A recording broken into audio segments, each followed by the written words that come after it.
Muy buenas para cada uno de nuestros amigos, oyentes. Es realmente un placer poder estar con ustedes en este momento, entregándoles como cada semana tratamos de hacer la información respectiva al curso bíblico, que es prácticamente ahora en este momento la parte central de nuestro canal. Y realmente lamentamos que ayer no pudimos sacar el video por algunos problemas técnicos, pero aquí le mandamos del estudio número 3 la parte primera. Este número 3 va a tener dos partes, la vamos a dividir para que no sea tan largo, y vamos a hablar un poquito de la introducción al estudio número 1 de la fe de Jesús, cómo enfocar la estructura de este estudio y las partes principales para que el estudiante pueda comprender el tema en plenitud. Siempre antes de iniciar el estudio bíblico vamos a orar y vamos a pedirle al Señor que Él nos acompañe. Querido Padre que estás en el cielo, muchísimas gracias, nuestro buen Señor, porque podemos, pese a las complicaciones que hemos tenido, podemos nuevamente retomar este curso bíblico. Queremos rogarte por nuestros amigos, nuestros oyentes que siguen el canal, que aprovechan el contenido que estamos dando, y te pedimos, Señor, que sea de bendición, que nos ayude a la hora de contactar con alguien, a la hora de poder hablar acerca de la palabra con alguna persona. Y rogamos, Señor, que estés en medio nuestro en esta ocasión. Oramos en el nombre de Cristo Jesús y confiamos en Él, y así lo hacemos. Amén. Amén. Muy bien, esta primera parte del estudio número 3 va a ser como introductoria para la parte número 2 del tema 3. Así que vamos a hablar en esta primera porción un poquito de cómo enfocar el estudio bíblico y cuáles son las funciones del instructor a la hora de iniciar o dar apertura, sea en este estudio particular, así como todos los estudios que se van a ver dentro de la fe de Jesús. Cuando uno va a hablar con alguna persona, yo lo que hago es, primeramente, y me he equivocado en esto, me ha pasado que a veces no lo he hecho, por eso algunos estudiantes abandonan el curso por el simple hecho de que el instructor realmente no estableció las bases para construir todo el estudio. Primeramente uno debe hablar con la persona, debe entablar una charla de manera amena, sin atacar a la persona, sin apabullarla con tantas preguntas, no que sea un interrogatorio, pero sí pedirle a Dios el tacto, la capacidad de poder llegar a la persona de manera respetuosa, sincera, pero con el objetivo de poder conocer a la persona en dónde estamos parados nosotros. Porque si es una persona que asiste a una iglesia, que tiene lectura diaria de la Biblia, que habla con Dios de manera fluida, que tiene una relación con el Señor, vamos a estar en una postura específica para dar el inicio del curso bíblico. Va a ser una persona un tanto más demandante en cuanto a contenido teológico y bíblico, es decir, va a requerir un poquito más de preparación. Pero yo me he encontrado por allí que las personas que más preparación tienen son las que por ahí no quieren estudiar tanto, porque tienen muy buena base y están sólidamente cimentados como para no ser como influenciados por una nueva propuesta de aprendizaje.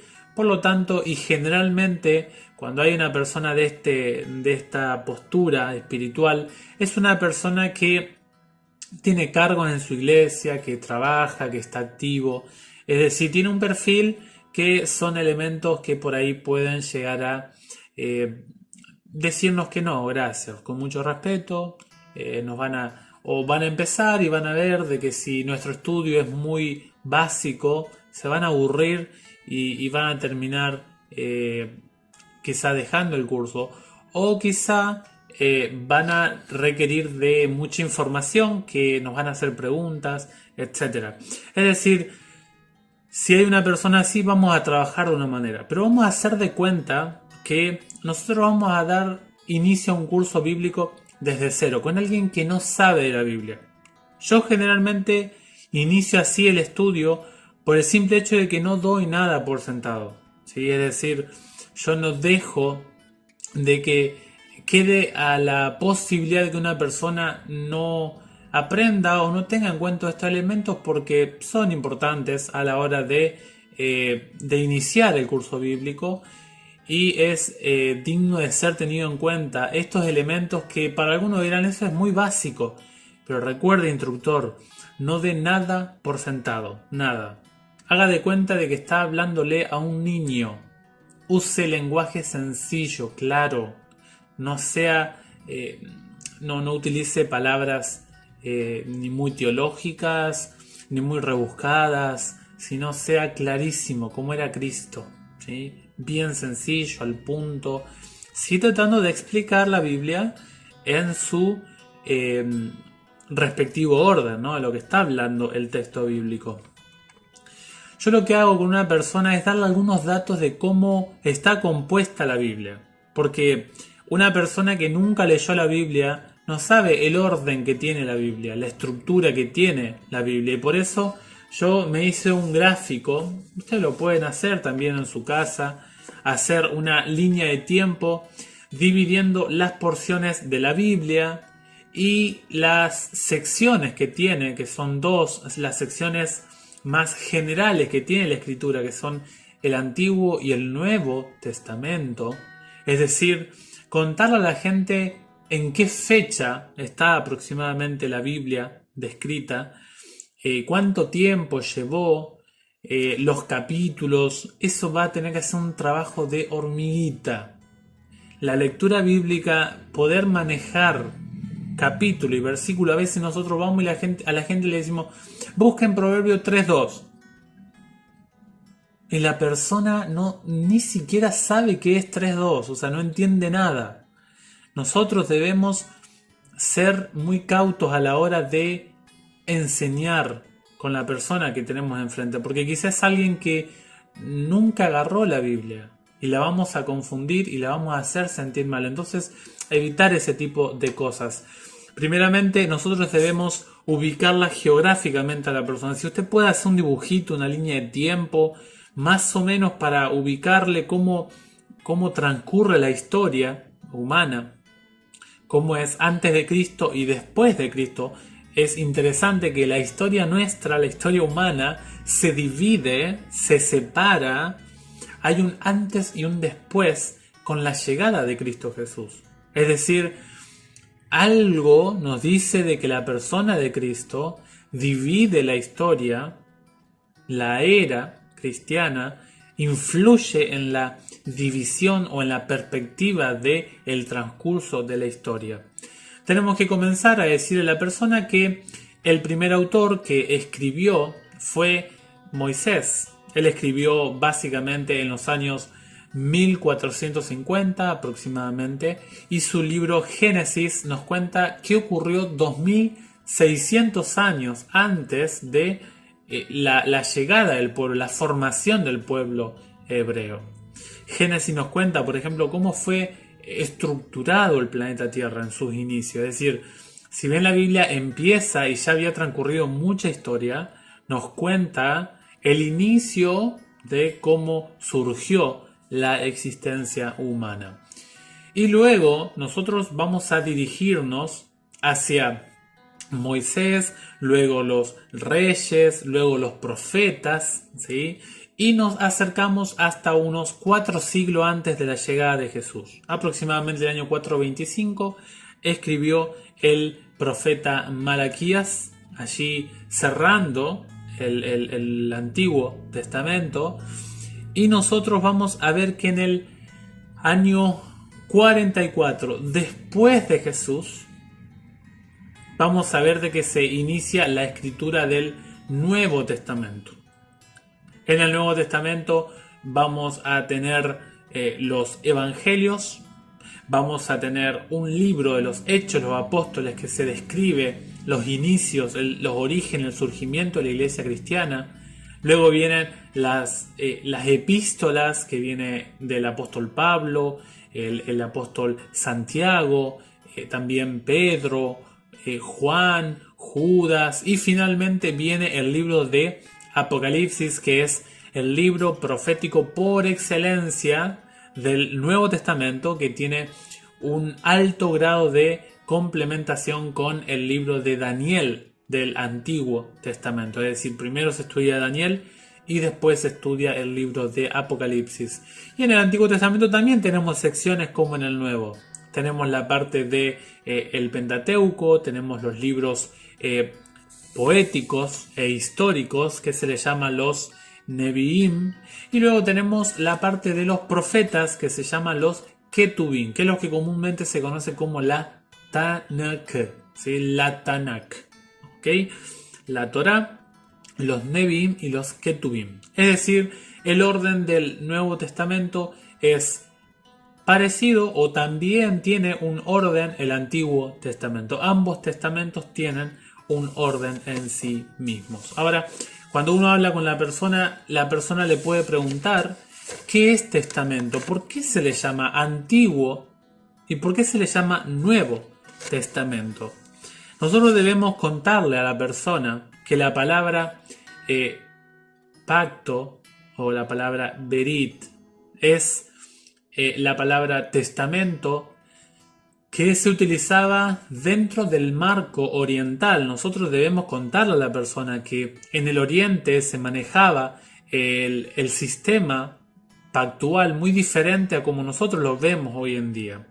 La palabra testamento hace alusión a un acuerdo, un tratado, es como un pacto, un contrato vinculante entre dos o más personas.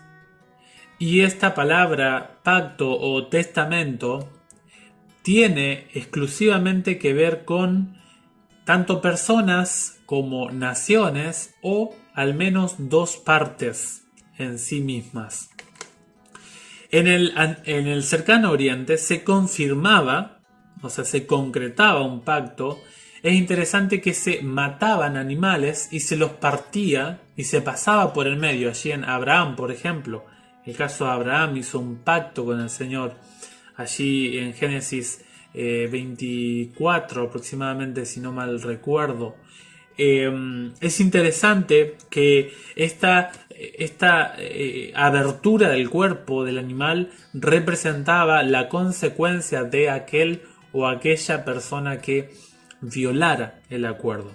Ahora, el acuerdo, el berit bíblico, habla de la relación que tiene el creador con la criatura. Eso es muy importante porque el testamento no tiene que ver con el pueblo hebreo, el pueblo de Israel en el Antiguo Testamento.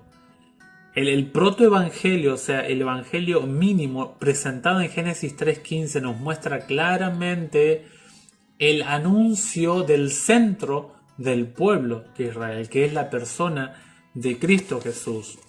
Es decir, el berit del Antiguo Testamento es el anuncio de la llegada de alguien que va a restaurar esta relación de pacto. ¿Por qué? Porque el pacto entre Adán y Eva, inicialmente que el Creador entabló para toda la humanidad, era la obediencia y la vida como consecuencia. Dios le dijo, de todos los árboles del huerto puedes comer, pero hay uno que no puedes comer. Si comes de él, morirás.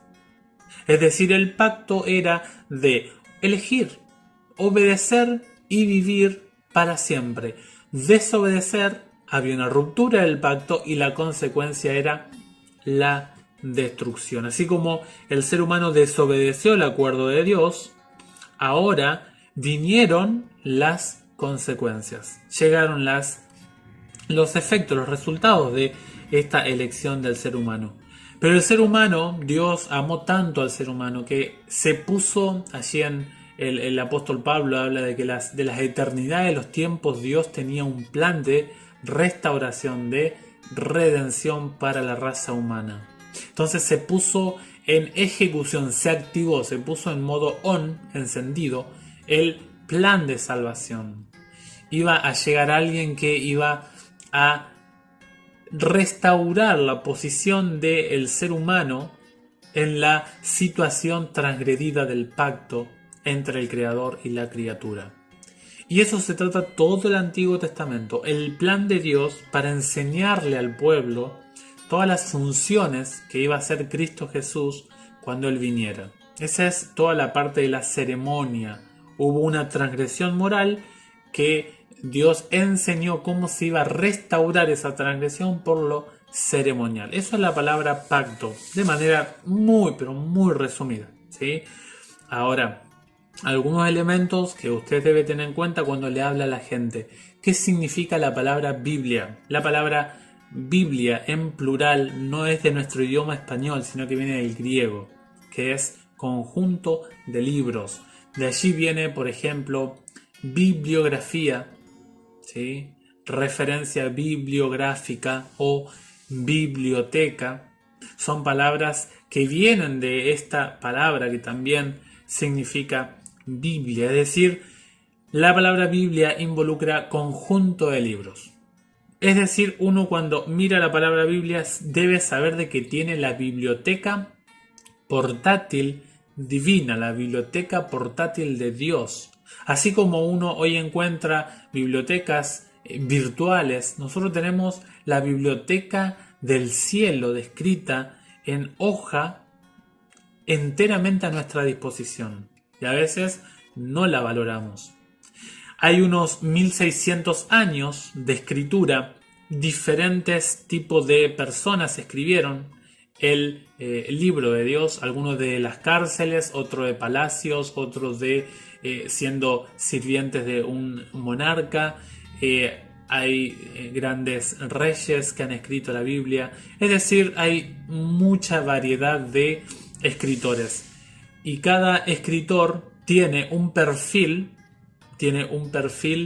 en su libro. Eso es muy importante porque es interesante que cada libro de la Biblia tiene una manera de ser leída.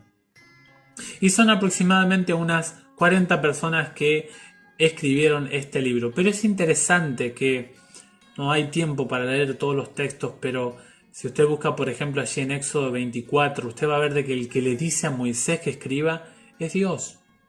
No es Moisés que toma la iniciativa de dejar registro. El que deja por escrito la Biblia es Dios, que le dice a Moisés que lo haga. Es decir, que el autor de la información de la Biblia es Dios. Y nosotros debemos entender que nosotros debemos entender y recordar que cuando uno lee toda la Biblia es interesante que no hay contradicciones en la Biblia. Esto es sumamente apasionante para el lector sincero de la Biblia. Es decir, algunos elementos ustedes pueden agregarle más, pueden hablar acerca de la cantidad de libros, de versículos, pueden hacer un diagrama de qué trata cada libro, etc. Ustedes pueden manejarlo cuando ustedes hagan. Si tienen interés en esto, podemos hacer algún videito más, escríbanlo en los comentarios si les interesa. Estaría bueno para tener un perfil de cada libro y contarle al estudiante. Yo le diría que no lo hagan porque el estudiante se va a cansar, sino háganlo de manera más rápida y el hecho de ir estudiando lo va a ir incentivando con la ayuda del Espíritu Santo. Recuerde que este estudio, si usted vino a este canal con el objetivo de enseñar a alguien que no practica o que no acepta la religión cristiana, sino que tiene o quizá una Biblia distinta a la suya, una Biblia manipulada, una Biblia que tiene información agregada como los libros deuterocanónicos, por ejemplo, o alguna otra denominación, usted tiene que prepararse un poquito más para estar apto por si le llegan a preguntar acerca de eso, ¿sí? O si hay alguien que tiene la tendencia a lo oriental, a lo no cristiano, también va a necesitar trabajar en eso porque este video no le va a ayudar para ese tipo de estudiantes. Ya dijimos que no dé nada por sentado. Si usted ve que una persona ya lo sabe, le va a hacer recordar, y es más, le puede permitir que la persona participe y va a reforzar el contenido. Pero si la persona no lo sabe, va a ser algo novedoso para ella o para él.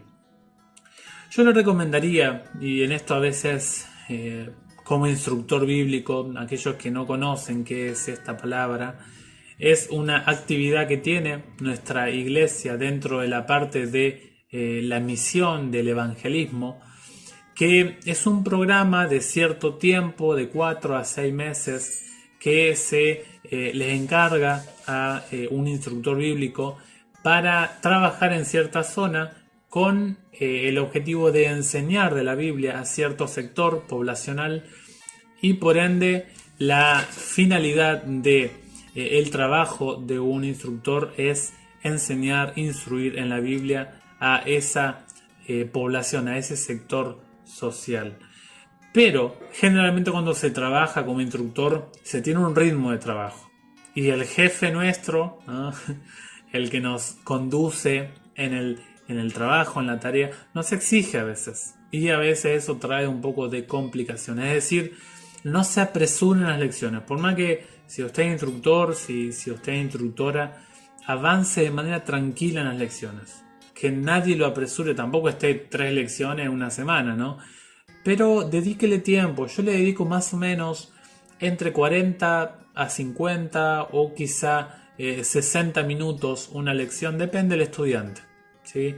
Si es una persona mayor que se duerme, se cansa, y háganlo cortito. Si es un joven que tiene mucha energía y quiere leer y lo lleva al trote, y denle más, ¿sí? Depende del estudiante. Por eso vean y se van a aceitar a medida que vayan dándoles a las personas estudios bíblicos.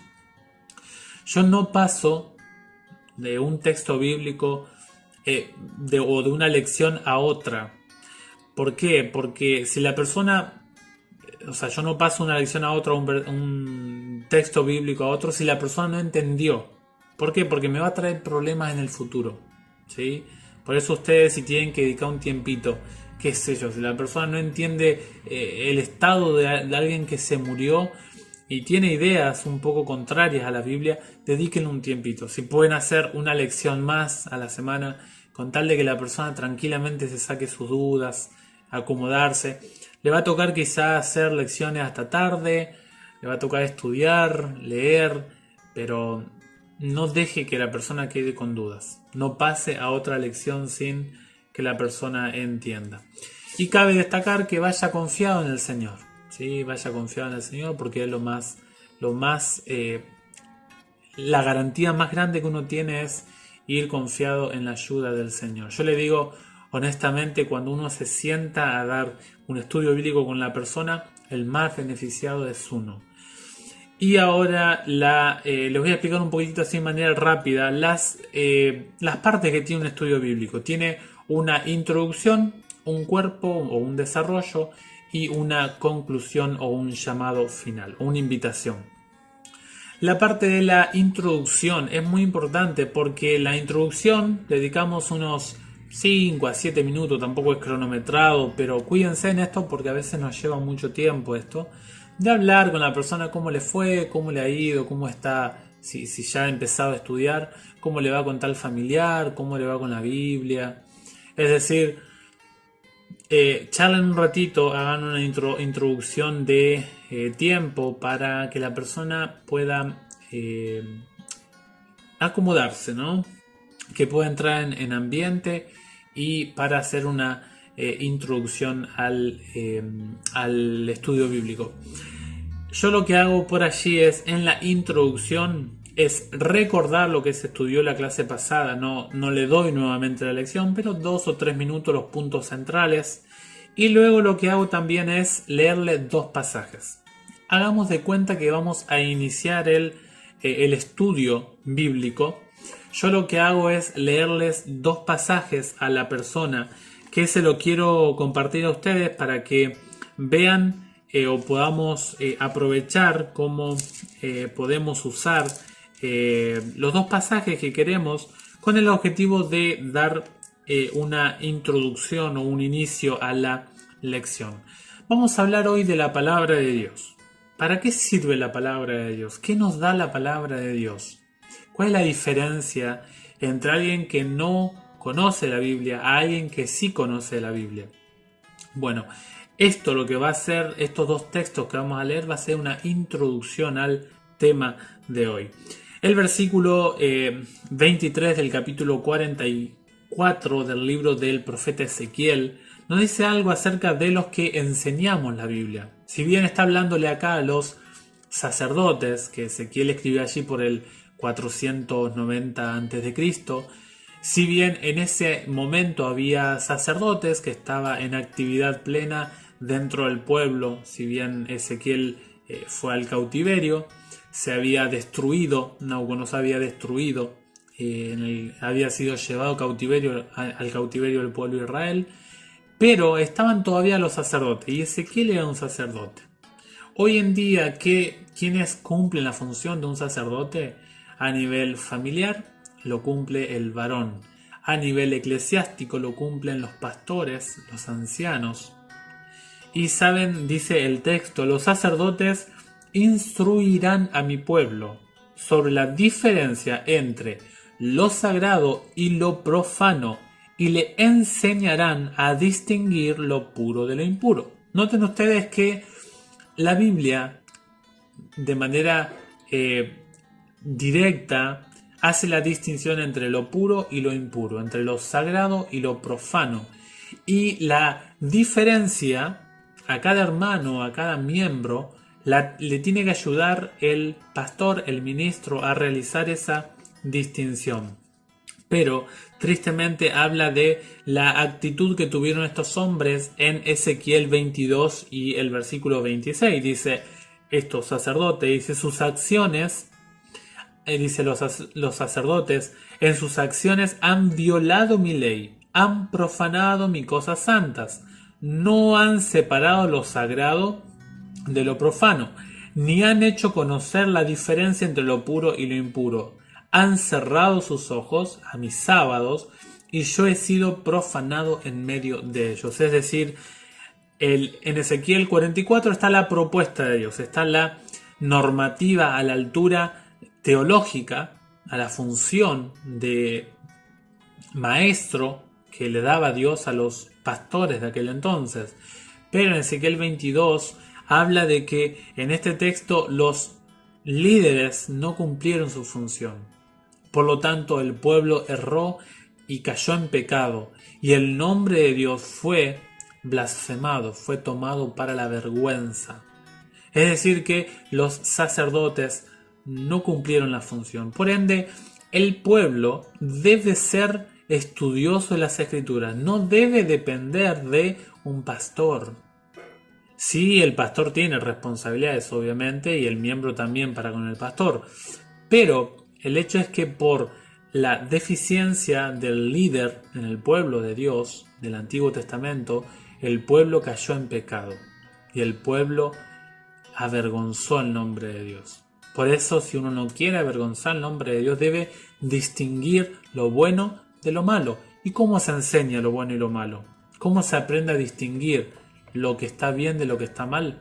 Por medio de la Biblia. Por lo tanto, hoy vamos a estudiar cómo distinguir lo bueno de lo malo, cómo diferenciar. Y eso es lo que vamos a introducir para el tema del estudio bíblico número 1.